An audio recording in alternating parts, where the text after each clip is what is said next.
es igual a la masa por la segunda derivada de la posición del cuerpo, ¿sabes?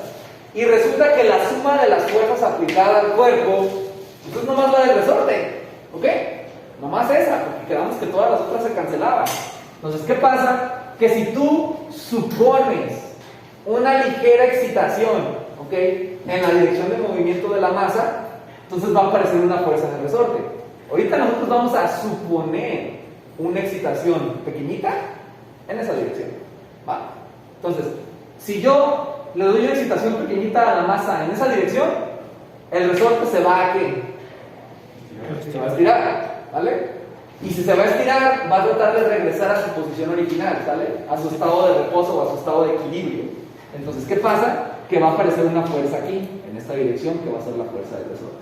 Y nosotros dijimos que la fuerza del resorte, ¿vale?, no es más que menos K por X, ¿sale? Donde K es la constante del resorte. Esta constante se mide en newton sobre metro, ¿sale? Y obviamente el desplazamiento o la deformación del resorte se mide en metros, de tal manera que cuando las multiplicas te da la fuerza en newton. ¿Va? Sí. ¿Hasta aquí está claro? Entonces, ¿qué pasa? Que si tú tienes un resorte, y esto yo lo voy a hacer acá de este lado, ¿sabes? Tú tienes un resorte, ¿sabes? Y esta es su X0, ¿vale? Y luego tú estiras este resorte.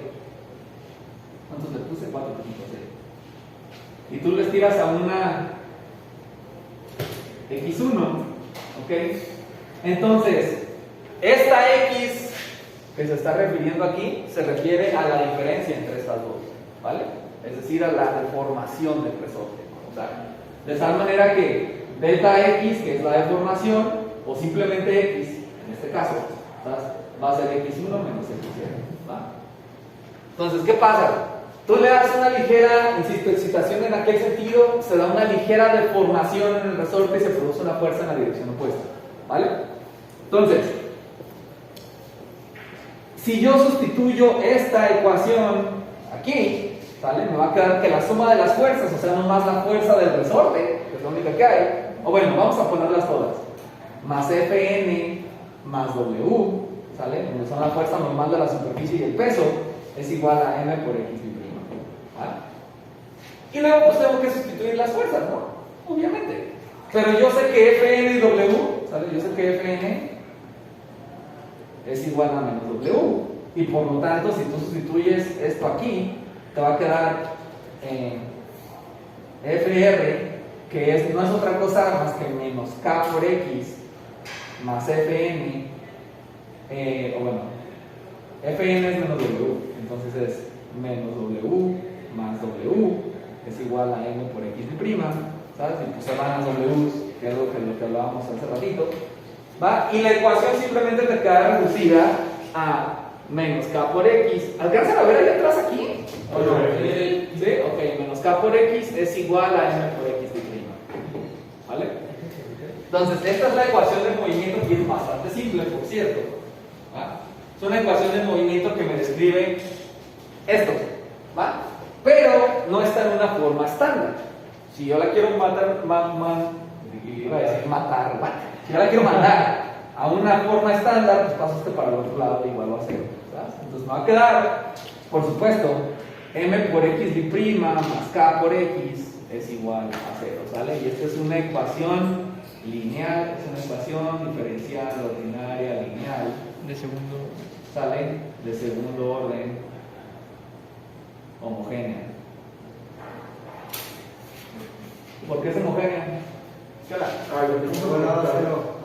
Porque está igualada a 0, es correcto. ¿Qué pasó, Diego? La sumatoria de fuerzas no se tendría que sumar también la fuerza que se le aplica a lo pequeño. No, porque es una fuerza muy pequeñita, ¿sale? Nada más estamos viendo para ver cuál sería el efecto del ¿cómo se llama?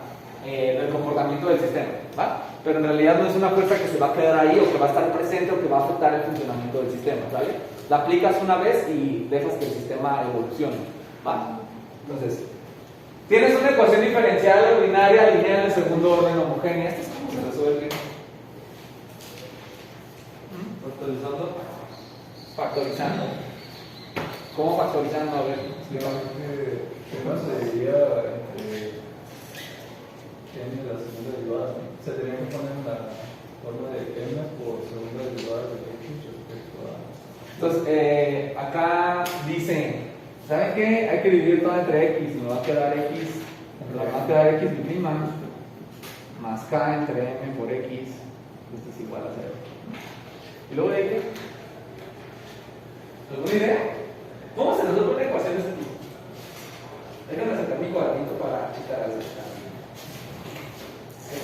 ¿Cómo se resuelve? ¿Cómo se resuelve esa? ¿O no tienen ni idea de cómo se resuelve? Sí, o sea, es como... A ver, en ecuaciones diferenciales ordinarias, ¿cómo resolvían una ecuación de orden superior? ¿Por Laplace? ¿No? ¿No resolvían por Laplace? Sí. Las de orden superior, o sea, porque las que son de primer orden, que solo tienen la primera derivada, le pueden hacer variables separables, integrar ambos lados de la ecuación y se acabó, ¿vale? Pero esto es de orden superior. Entonces, si voy a aplicar la transformada de Laplace, ¿sale? Laplace. Tenemos que la transformada de Laplace vale de x de t, o sea, de una función, es simplemente x de s, ¿vale? ¿Sí se acuerdan de eso o no? Sí. Y luego la transformada de Laplace de la primer derivada, ¿sale? Es s por x de s, ¿se acuerdan? Sí. Y esto, perdón, todavía no se acaba, menos x de 0, ¿sabes? Esto es la posición inicial, ¿ok? Es la posición, porque es x minúscula, entonces está en el dominio del tiempo, ¿ok? Es la posición en el tiempo cero, es la posición inicial, ¿vale? Y la transformada de Laplace de la segunda derivada de una función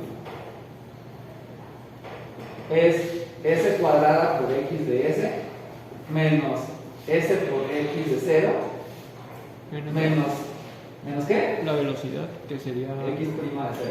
Ajá. ¿Sí queda claro? ¿Se acuerdan de eso? O ya ni, ¿quién se acordaba de eso? ¿Quién? O sea, ¿quién la neta no se acordaba de eso así de nada? Nada. Ok, para que vean que sí se acordaba, ¿sabes? Entonces, ¿qué pasa? Vale, que yo voy a sustituir esta y esta allá, ¿vale? Porque son las que están presentes en la ecuación diferencial. Entonces, me va a quedar, ¿sale? Me va a quedar s cuadrada por x de s menos s por x de 0. Ay, no, pero es s por x de 0 menos x prima de 0, ¿vale? Y luego más k entre m por, me va a quedar x de s, bueno, no, lo voy a poner x de s es igual a 0, ¿vale? Y esta es la ecuación en el dominio de Laplace, ¿vale? Esta es transformada en el dominio de Laplace. Entonces, la ventaja de trabajar en Laplace es que yo puedo resolver la ecuación en lugar de integrar, ¿sale? Para resolver la ecuación diferencial, en lugar de integrar, lo único que tengo que hacer es despejar en el dominio de Laplace y luego ya le aplico la transformada inversa y se acaba el pedo, ¿va? Entonces, ¿qué pasa? Que yo tengo aquí dos términos con x de s, ¿vale? Entonces me va a quedar s cuadrada más k entre m, ¿sale? Y todo esto multiplicando a x de s es igual a s por x de 0 más x prima de 0. ¿Están de acuerdo o no están de acuerdo? Sí. ¿Vas? Y entonces en ese momento yo tengo que x de s es igual a s por x de 0 más x prima de 0 partido s cuadrada más k sobre m. Dudas hasta aquí del procedimiento matemático. ¿Nada? ¿No? No. Entonces, ya que yo tengo a x de s, le aplico transformada inversa de Laplace y encuentro x de t, que es lo que me interesa. A mí lo que me interesaba de todo este embrollo era primero obtener la ecuación del movimiento, ¿sale? Esta es la ecuación del movimiento.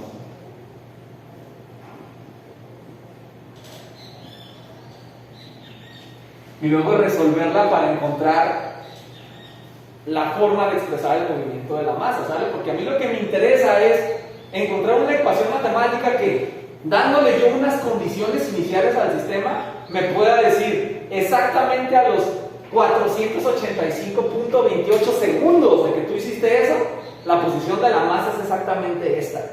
¿Ok? Ese es el objetivo. Encontrar una función que me diga exactamente la posición de la masa. ¿Por qué me interesa conocer la posición de la masa? Porque una vez que yo obtenga esa posición, si la derivo, me dice la velocidad de la masa en cualquier instante.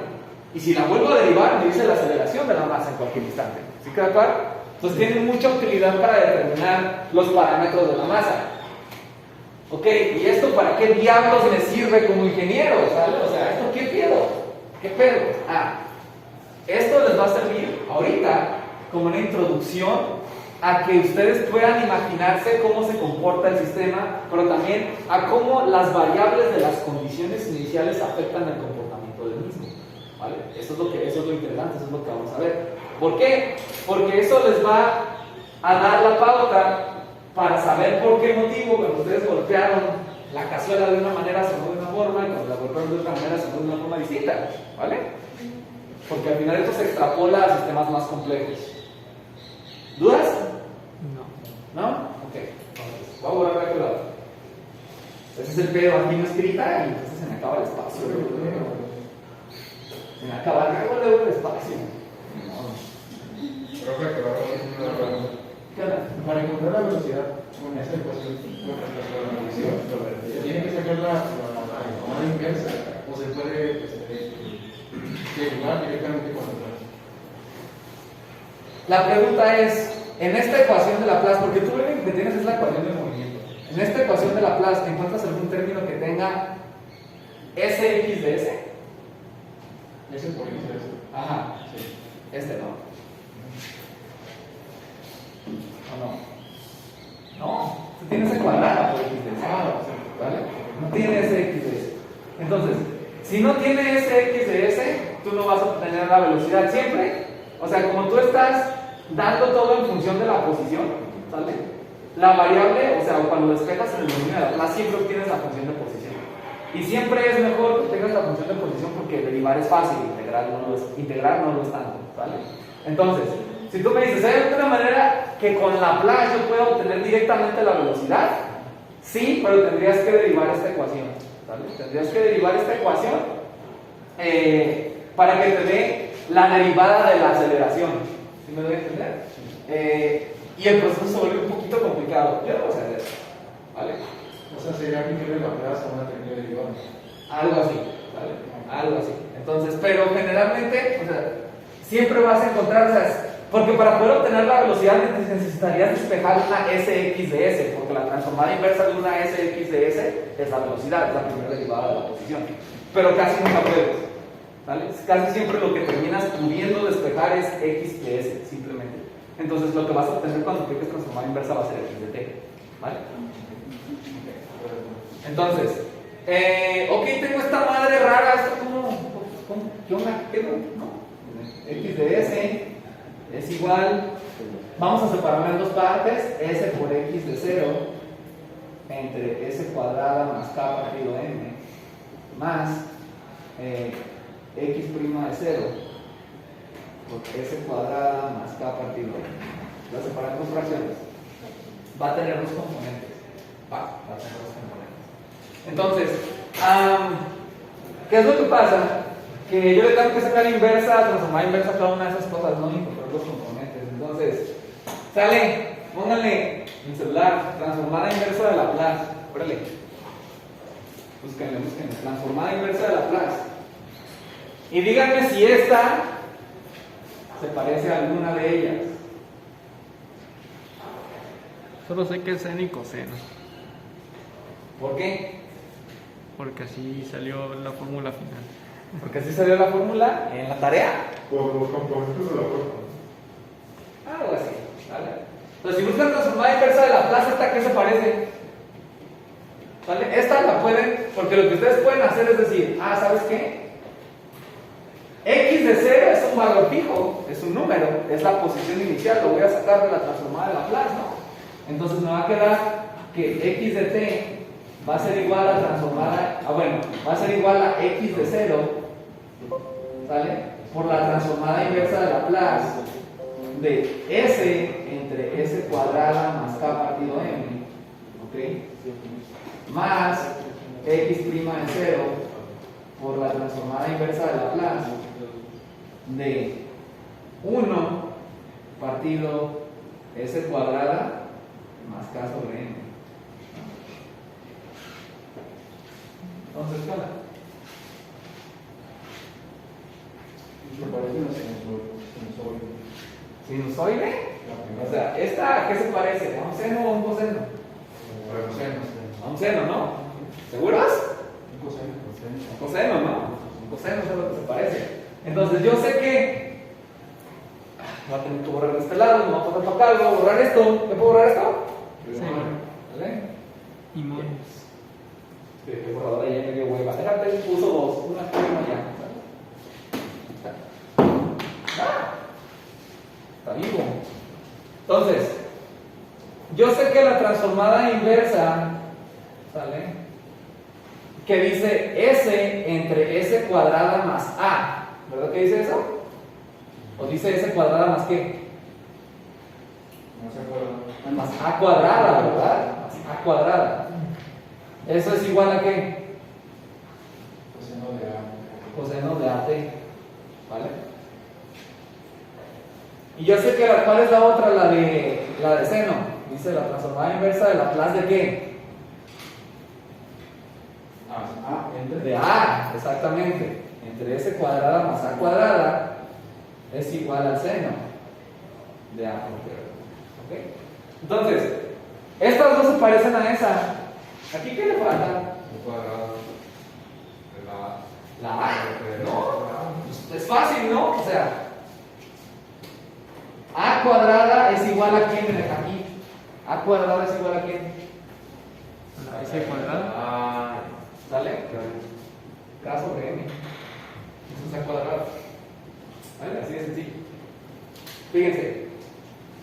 Esta A la vamos a llamar omega. ¿Ok? A partir de ahorita la A ya no es A. La vamos a llamar omega. Omega cuadrada. ¿Y eso es igual a otra? Ahorita les digo. ¿Vale? Entonces, nada más le estamos cambiando el nombre ahorita a la variable. Y la vamos a llamar omega. ¿Vale? Entonces, omega cuadrada es K partido M. ¿Vale? Entonces, ¿qué pasa? Que esto va a ser igual a X de T. X de T va a ser X de 0, que es la posición inicial, y la transformada de esto, ¿sale? Es coseno de omega T. ¿Están de acuerdo? Sí, es sencillo, ¿no? De acuerdo a la forma. Pero en este yo tengo un problema. Si omega cuadrada es K entre M, entonces omega, ¿quién es?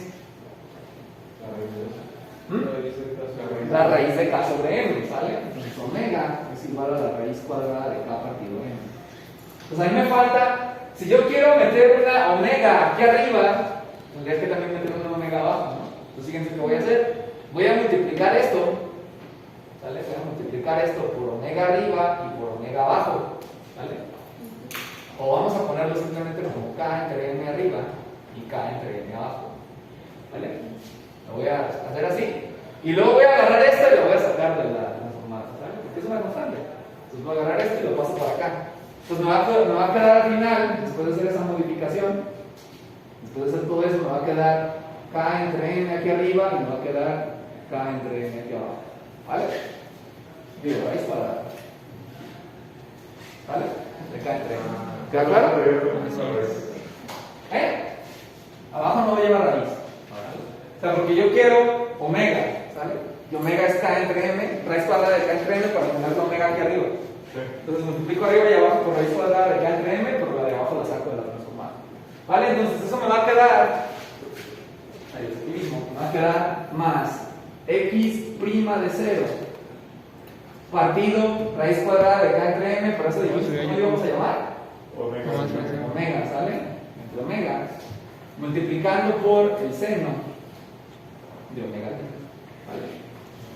Entonces, esta es una ecuación, ¿vale?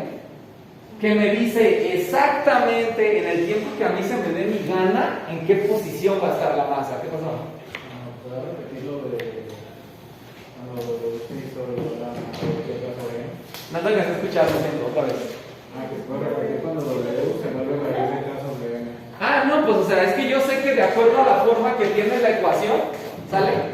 Si te fijas aquí y acá, omega cuadrada es K entre M. Entonces yo digo, pues omega es la raíz cuadrada de eso, ¿no? Entonces yo lo que necesito es poner un omega aquí arriba para poderle hacer la transformada inversa del segundo término. Entonces, ¿qué fue lo que yo hice? Si necesito agregar omega, pues le agrego, lo multiplico y lo divido por omega, que es raíz cuadrada de K entre M. ¿Sí me van a entender? Y el de abajo lo saco de los igual otra vez. ¿Dudas? No. ¿No? Entonces, ¿Nos dan chance de cortar? no, todavía no termino, espérate. Es que a mí no me quedó muy claro si se supone que omega es raíz cuadrada de K entre N. Ajá. ¿Para qué lo dividimos? ¿Para qué hacemos la división 1 entre 1? Y nos queda abajo, porque no se puede poner raíz de K entre N arriba. Estás modificando la fracción. O sea, tú originalmente lo tenías así. ¿Vale? 1.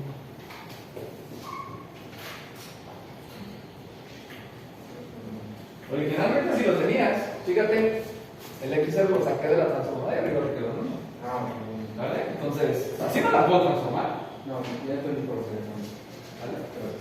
Aquí es raíz de K entre M. Y acá abajo es raíz de K entre M. ¿Vale? Entonces, ¿qué pasa? Esa omega, ahora le vamos a cambiar el nombre otra vez, ¿sale?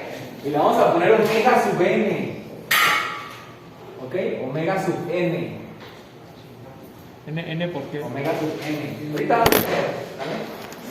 Entonces, este es omega sub n y este es omega sub n y aquí está omega sub n. ¿Ok? Entonces, a este parámetro, omega sub n, a este parámetro se le conoce como la frecuencia natural de oscilación. ¿Vale? Literalmente esa masa se va a mover a esa frecuencia. ¿Vale? Puede estar como omega índice cero. ¿Eh? Puede estar como omega índice cero. Entonces, esa omega n se le pone n porque es natural, ¿sale? Es la frecuencia a la que va a oscilar esa masa. Esta frecuencia es una frecuencia angular en radianes por segundo. Si yo quiero la frecuencia en hertz, ¿qué tengo que hacer? ¿Dividirlo entre qué? No. Claro que no, ¿cómo? O sea, yo tengo una omega que es una frecuencia angular en radianes por segundo. ¿Cómo la convierto a hertz? Googlealo, pues, ándale, ¿cómo le hago? Se dividiría entre dos pi. Exacto, nomás lo divides entre dos pi, ¿sale? Porque recuerden que habíamos dicho cuando habíamos visto ondas que omega era igual a 2 pi por f, ¿vale? Entonces omega n, pues es 2 pi por fn, ¿vale? La frecuencia natural va a ser simplemente la frecuencia natural en radianes por segundo dividida entre 2 pi, ¿vale? Entonces, si por ejemplo a mí me salió una frecuencia natural, ¿ok?, de 300 radianes por segundo, ¿eso a cuántos hertz equivale? Rápido. Si es de 300 radianes por segundo la frecuencia natural, ¿eso a cuántos hertz equivale? Aquí también entran las fórmulas de la computación.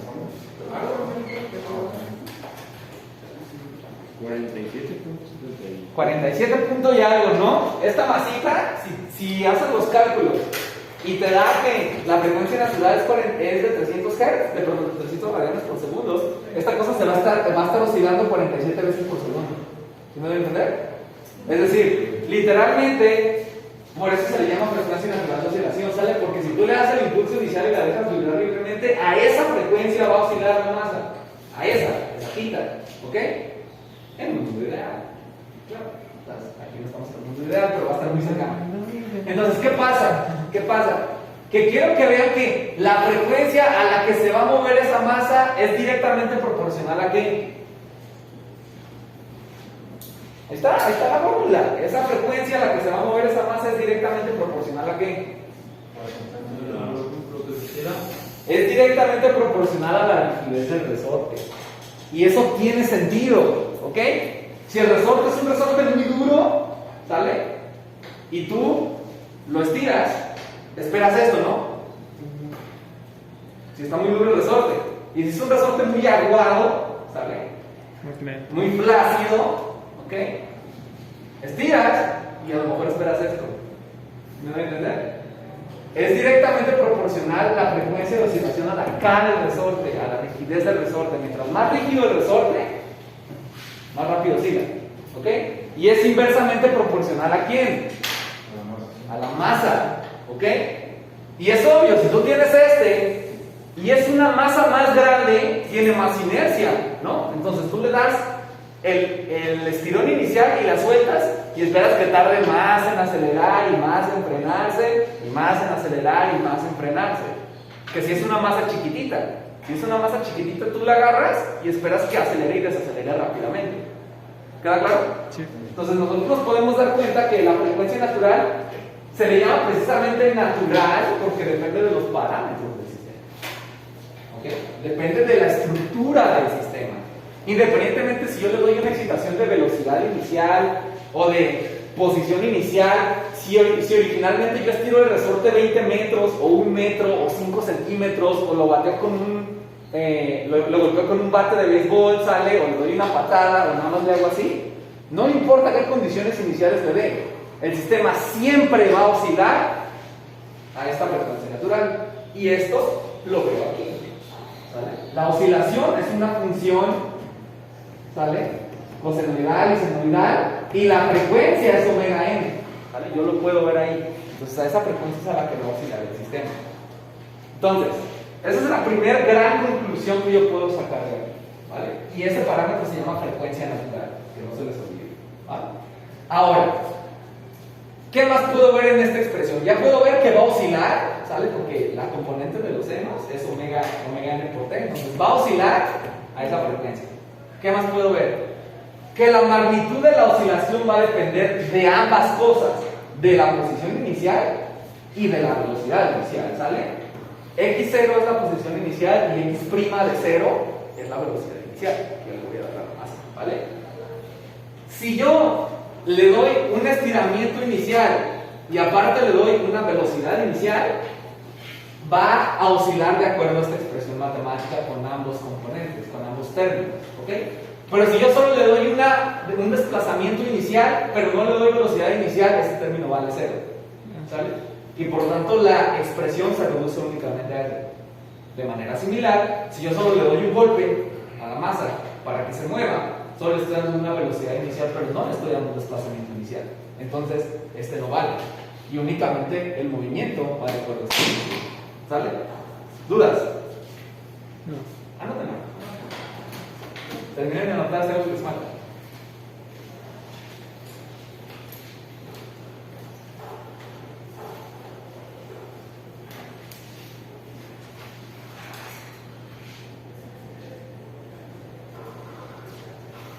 Estaba ya en el edificio 2 de medicina dando la clase de circuitos en CN y ya saben cómo es mi volumen de voz, ¿no? Entonces se me figuraba que la maestra de medicina de al lado se hablaba bien bajito y iba a ir a regañar, ¿no? Me regañan, pues yo no escogí el salón, a mí me fascinaron. Pues sí, y que es el edificio 2. ¿Por qué? ¿Por qué sé? Yo no tengo ni idea de por qué me pusieron allá. No, tengo idea de por qué me pusieron allá. Creo que X de 0 es una constante, ¿no? Sí, es la posición inicial. ¿Vale? Porque si X de t es la posición de la masa, X de 0 es la posición de la masa en el tiempo 0, o sea, la posición inicial. ¿Vale? Y X' de 0 es la velocidad en el tiempo 0, la velocidad inicial. ¿Ok? Pero sí son constantes, estos son números. ¿Qué onda? O sea, esa ecuación de movimiento nada más aplica cuando es un sistema perfecto, ¿no? Ajá, sin amortiguamiento. ¿Ok? Si no, se representa el amortiguamiento. Sí, no sabes lo cabrona que se pone esta con amortiguamiento, ¿sabes? Va a salir un monstruo completamente diferente. Y en el amortiguamiento, por ejemplo, se tiene en cuenta la fricción y la viscosidad de los. Ajá, correcto. ¿Vale? Que son las partes del sistema que disipan la energía, o sea, que transforman esa energía mecánica, porque recuerda que en un sistema mecánico como este, ya lo vimos cuando hablamos de Lagrange, dijimos que es básicamente un intercambio entre energía cinética y potencial, ¿vale? Entonces, ese intercambio, al pasar por la parte de amortiguamiento, lo que hace es que el amortiguamiento hace que esa energía mecánica se transforme en otra cosa, en calor o en luz o qué sé yo, ¿vale? Entonces, transforma esa energía y le va quitando energía al sistema, ¿ok? Entonces, nos vamos a dar cuenta que la forma de oscilación va a ser completamente diferente. Entonces, va a tender a decaer con el tiempo, lo cual es normal en un sistema real, ¿ok? Échale la galleta, vamos. Tengo un montón de cosas que ver. ¿Quién falta? Una, dos personas. Lo voy a sacar, ¿no? Estaba tomando agua. Ok, pues luego hay que ponerse los hilos de agua. En el caso de teoría de las masas, es una ecuación diferente de la masa. Es un sistema de ecuaciones diferenciales que tienes que resolver, ¿vale? Y te entrega, obviamente, ecuaciones, múltiples ecuaciones de movimiento. Sí, pero no, esa es la tercera parcial. Está muy complicado todavía. Luego hay que hablar de valores propios de una matriz y vectores propios de una matriz y cosas, y diagonalizaciones LU y un montón de cosas de matrices que ustedes a lo mejor ni les enseñaron. Aquí se los voy a enseñar, esas yo los aprendí en la maestría después. Qué ofertón. Voy a salir con maestría. Vale, pues si no han terminado mi modo, voy a seguir, ¿vale? Entonces, no se preocupen, no voy a borrar, solo voy a seguir con la explicación. Entonces, bueno, nosotros, insisto, la primera conclusión principal es que va a oscilar a la frecuencia natural de oscilación que no depende de las condiciones iniciales. O sea, la frecuencia de oscilación, aquí en ningún momento están las condiciones iniciales, ¿vale? Solo está la estructura del sistema, los parámetros del sistema. Entonces, las condiciones iniciales nunca van a alterar la frecuencia de oscilación del sistema, ¿vale? Segunda conclusión, la oscilación va a depender de ambas cosas, tanto de la velocidad inicial como de la condición de la velocidad inicial y de la posición inicial, y cuando uno es cero se cancela, ¿sabes? Y la ecuación se reduce. Ahora, ustedes van a decir, ok, profe, pero ¿cómo oscila una masa cuando es una suma de un seno y un coseno?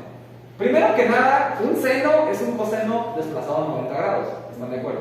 Si ustedes grafican un seno y grafican un coseno, nada más inician diferente, pero el comportamiento es el mismo, ¿vale? Entonces, por un teorema que no recuerdo su nombre ahorita, ¿ok? Y cuyo proceso matemático no voy a hacer porque ya he hecho un chingo de veces y lo tengo ahí en el cuaderno, ¿vale? Que no voy a poner por cuestiones de tiempo y porque no es tan importante, esta ecuación se puede transformar en una forma donde solo tiene un coseno, ¿ok? Que es, digamos, como la forma combinada de la ecuación. Entonces, x de t es igual a por el coseno de omega n por t menos pi, donde a es la amplitud de la onda, ¿ok?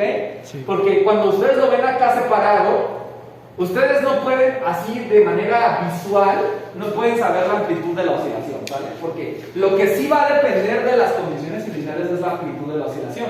Si yo agarro la masa y la estiro 10 centímetros y la suelto, ¿sabes? Nomás ando en una posición inicial, ¿sabes?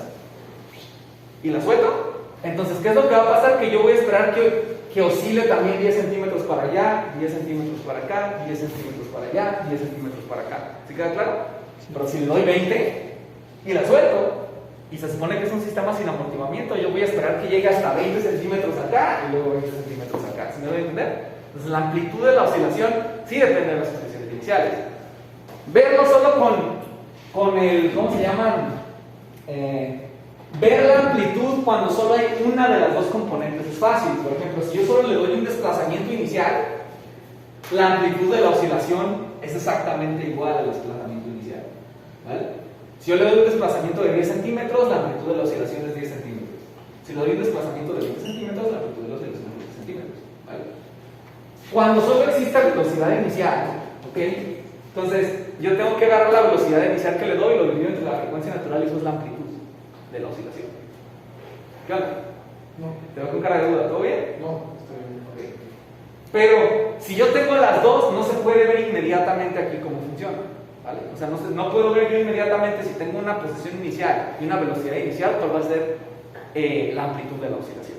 Entonces, utilizando este teorema que la neta no me acuerdo cómo se llama, ¿sabes? Y cuyo ejercicio se deja al lector, o sea, si lo quieren ahí investiguen ustedes, ¿ok? No es muy complicado, la verdad, solo es identidades trigonométricas. Llegas a la conclusión de que la amplitud de la onda es la raíz cuadrada del cuadrado de estos dos, es un Pitágoras, ¿no? Resulta bien bonito. Entonces, la amplitud de la oscilación es simplemente x de 0 al cuadrado más x prima de 0 entre omega m al cuadrado. ¿Vale? Te das cuenta de que es un Pitágoras, te hace peso, ¿no?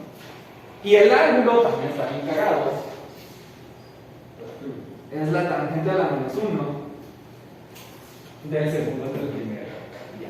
O sea, literalmente es un teorema de Pitágoras, literalmente es eso. Entonces, va a ser la tangente a la menos 1 de x de 0, x prima de 0 entre omega n por x0. Así de sencillo. ¿Sabes? Entonces, obviamente esta es la amplitud, ¿sale? Amplitud de la oscilación.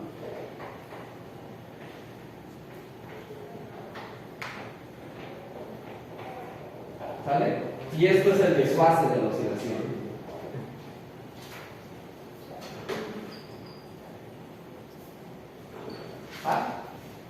Entonces, esta es la segunda forma. La segunda forma, esta de aquí abajo, esta roja, es la segunda forma de describir la oscilación de esa masa. ¿Vale? Y, ¿qué es lo que va a pasar? Que para efectos de ¿cómo se llama? De análisis de un sistema de un solo grado de libertad sin amortiguamiento, generalmente se usa la de abajo. Pero a veces se usa la de arriba.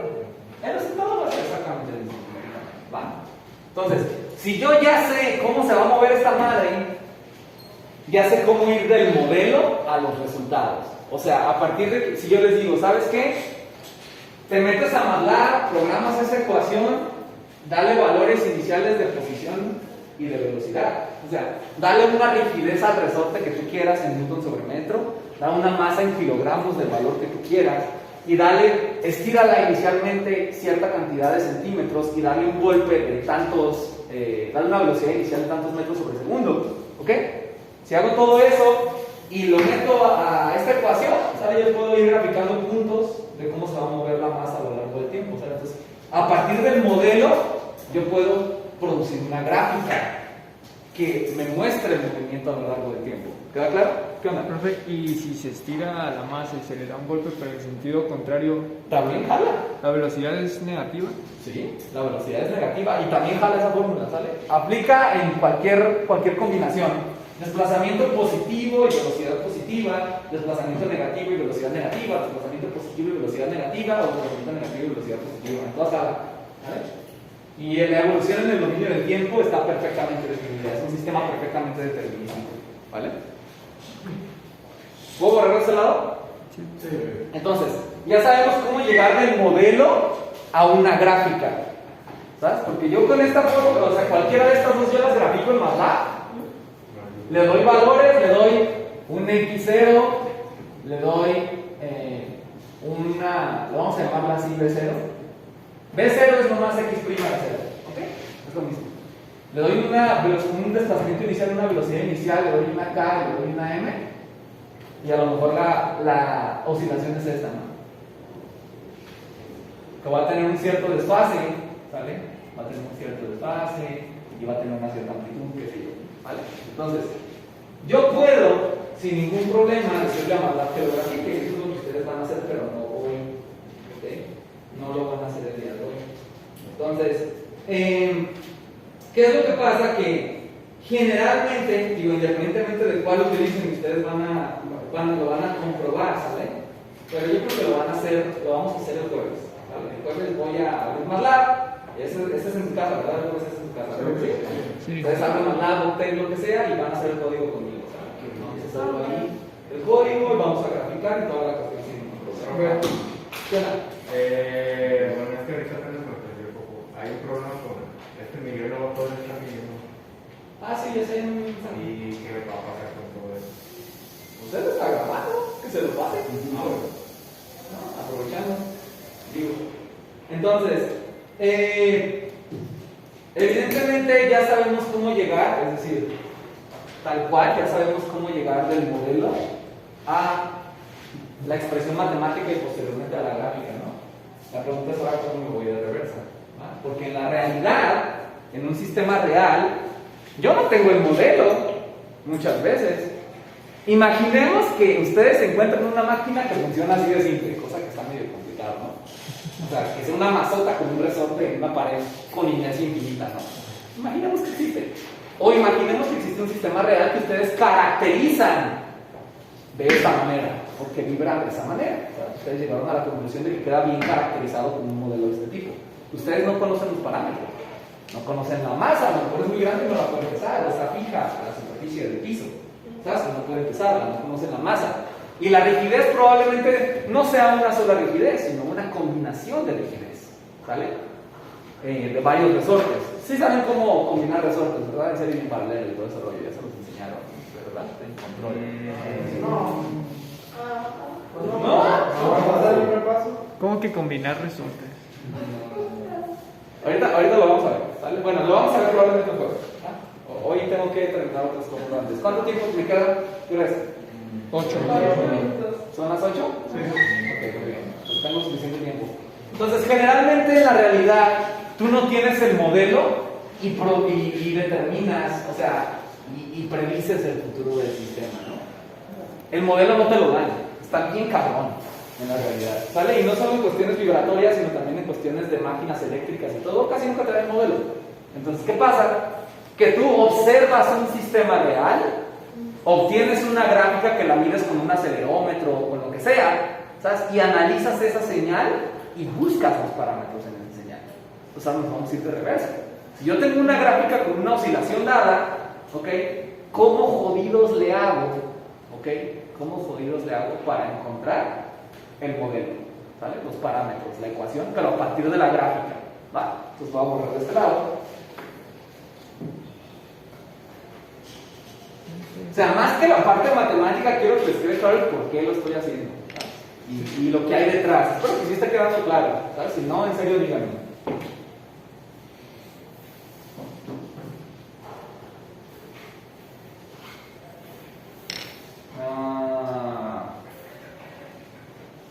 Proceso matemático no me interesa.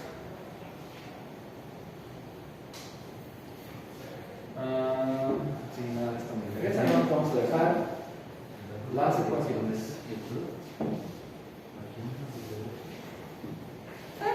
Ahí está bien. Entonces, y aquí es donde me serviría mucho una regla, porque no tengo una regla grande, ¿sabes? Ni modo, entonces, si me sale chueca la gráfica, ni modo. Hay una ¿No tabla? Bien pesadota. Interprétenlo y ya, ¿no? Entonces, yo tengo una gráfica donde voy a mostrar la evolución en el dominio del tiempo del comportamiento de un sistema. Imaginen que ustedes, fíjense, tienen un sistema que sí se comporta como un sistema masa resorte, ¿ok?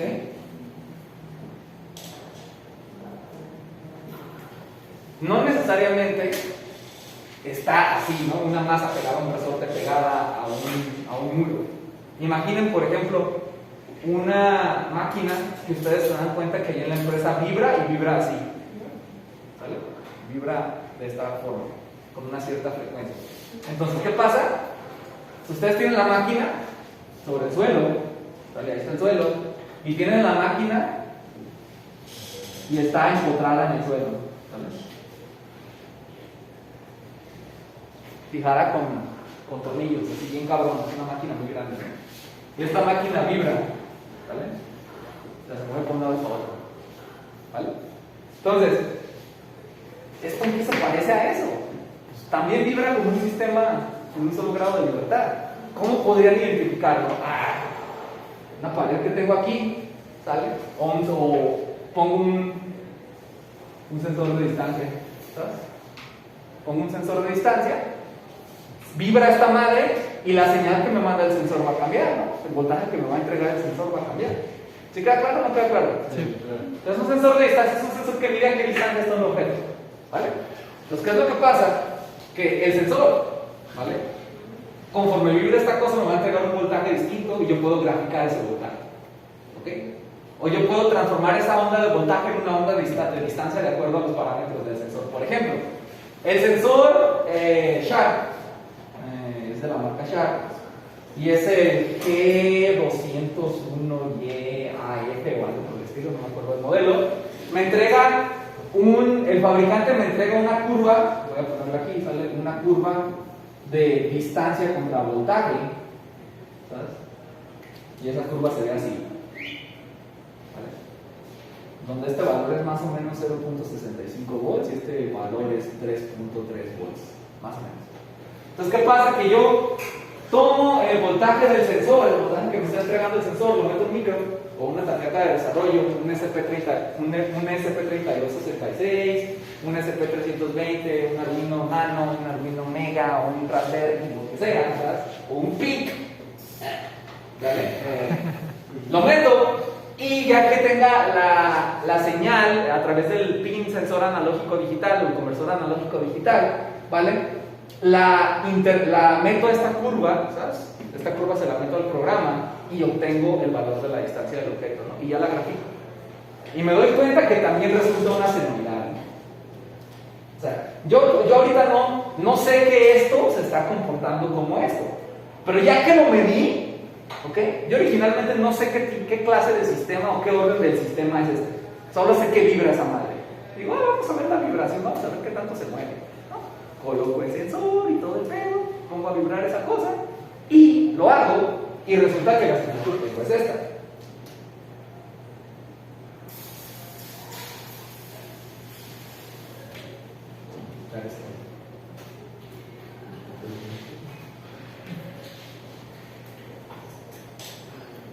¿Vale? Esa es la señal que obtengo.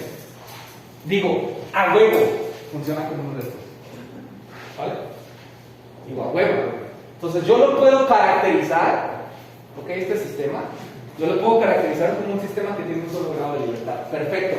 Hora de sacarle parámetros. ¿Cuántos parámetros son? ¿Uno? ¿Con uno? Un parámetro. Son dos. Es la masa y ¿qué más? La velocidad inicial y ¿qué más? Coeficiente. La posición inicial y ¿qué más? La K del resorte. Son cuatro. ¿Vale? K del resorte, masa, velocidad inicial y posición inicial, ¿no? Entonces, si yo tengo esta oscilación, este valor en t igual a 0 es la posición inicial, ¿vale? Es el desplazamiento inicial. ¿Están de acuerdo o no están de acuerdo? Sí. ¿Tiene sentido o no tiene sentido? Sí. ¿Vale? O sea, este valor, bueno, no lo voy a poner con llave, lo voy a poner aquí, ¿vale? Este es el desplazamiento inicial, ¿sabes? ¿Va? Es como si yo hubiera agarrado la masa en el tiempo cero, la hubiera estirado hacia una cierta posición y ya lo hubiera soltado. ¿Me vas a entender? O le hubiera dado el impulso, qué sé yo. Entonces, el valor en t igual a 0, pues, si esto es x de t, ¿están de acuerdo que aquí en tiempo igual a 0, pues esta madre es x de 0? ¿Sí o no? Es x en el tiempo 0, entonces eso es la posición inicial. ¿Alguna idea de cómo sacar la velocidad inicial de una cosa? ¿Con amplitud? No es con amplitud. Porque la amplitud de la oscilación depende de los dos. ¿Vale? Podrías, ¿sale? Esa es la manera complicada de hacerlo, aquí se puede. Podrías decir, mido la amplitud, ¿sabes? Mido la amplitud de la oscilación, ya tengo x0. Necesitaría determinar omega n y despejar la velocidad de aquí.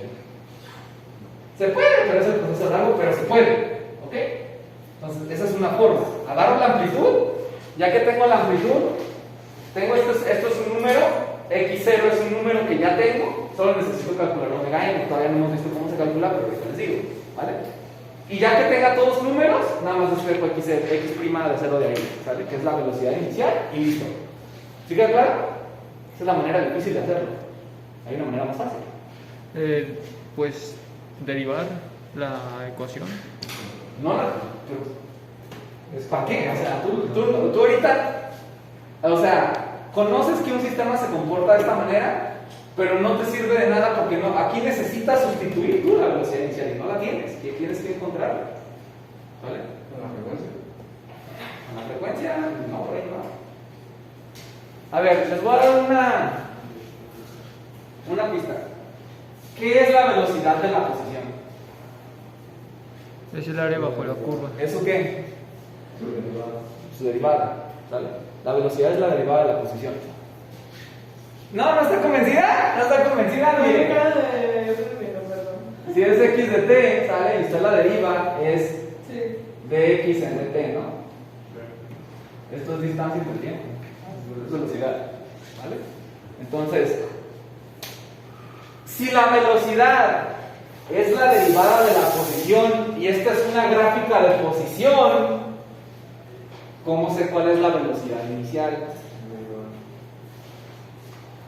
No tienes la expresión de esta. Con el tiempo. O sea, vean la gráfica. Esta gráfica me dice la posición de la masa. ¿Ok? Esta posición es la posición que inicial. ¿Vale? Si yo quiero saber la velocidad inicial, ¿qué veo en esta gráfica? Vamos. ¿No? ¿Ah, qué es? Desplazamiento, ¿no? El tiempo. La pendiente. ¿Quién dijo eso? ¿Qué? La pendiente. Muy bien. ¿Está bien? La derivada, vieron ustedes en cálculo que es la pendiente de la curva, ¿no? Sí. ¿Sí o no? Entonces, si ya tengo la gráfica, a mí me interesa encontrar esta pendiente inicial, ¿ok? Esta pendiente inicial. Y esa pendiente inicial es la velocidad inicial. ¿Y cómo voy a aproximar esa madre? Ah, ahí va. ¿Cómo voy a aproximar esta madre? Porque aquí inicia, ¿no? Ahí inicia. Entonces, le voy a hacer un zoom a esta cosa y lo voy a poner aquí abajo. Voy a borrar esto. Le voy a hacer un zoom a esa parte, ¿sale? Le voy a hacer un zoom aquí. ¿Ok?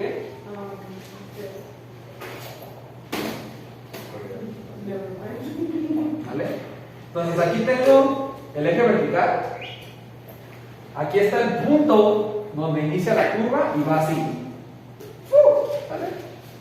Va, es un zoom aquí, un zoom ahí, ¿ok? Entonces, imaginemos, esta es la posición, o este punto es el punto x0, o bueno, vamos a llamarlo, ¿sí?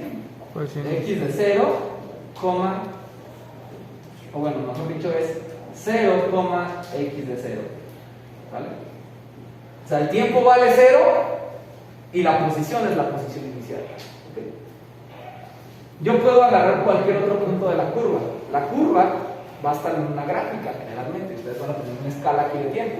Imaginemos que aquí, en esta parte, es 0.005 segundos. ¿Vale? Y esto me da otra posición que voy a llamar x1. ¿Okay?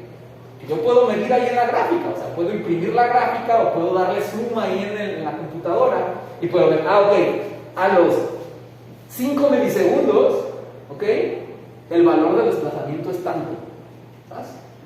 Entonces yo voy a encontrar otro punto acá que va a ser un, bueno, este vamos a llamarlo T0, que es igual a 0, ok, y este va a ser T1 con un X1, ok. ¿Cómo calculas la pendiente entre dos puntos?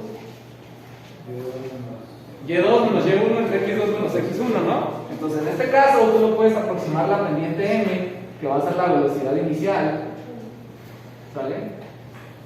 Simplemente lo puedes aproximar como X1 menos X0 entre T1 menos T0, ¿sabes?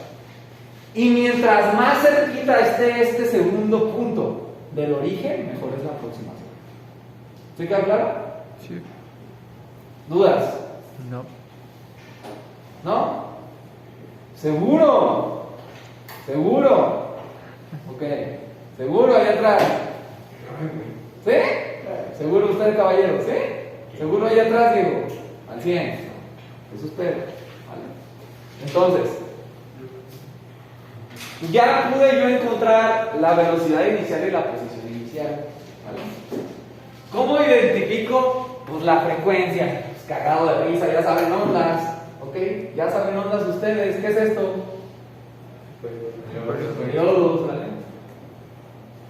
Y pues la frecuencia de oscilación omega n, pues no es más que 2pi entre t. Y ya. ¿Vale? Y ya encontré omega n. ¿Sí queda claro? Sí. Y ustedes me van a decir, ok, encontró omega n. ¿Y cómo encuentra la K y la masa? Y ahí es donde empieza el problema, ¿ok? Porque yo necesito tener por lo menos un dato. Si no, no puedo encontrarlo. ¿Cómo le hago para encontrarlo? Tengo dos variables. Tengo K y tengo N. ¿Sí queda claro? Entonces, hay infinito número de combinaciones de K y M que me van a dar la misma omega N.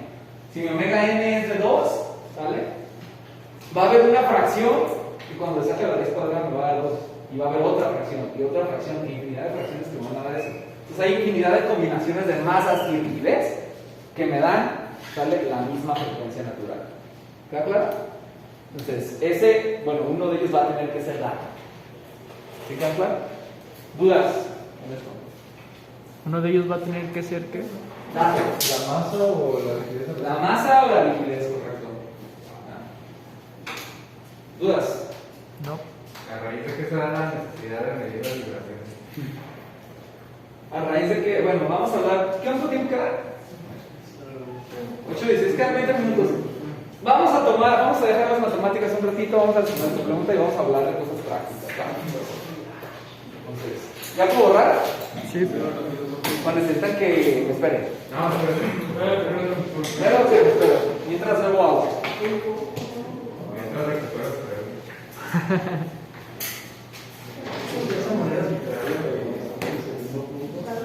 Hay una manera más sencilla de hacerlo, siempre más cerca.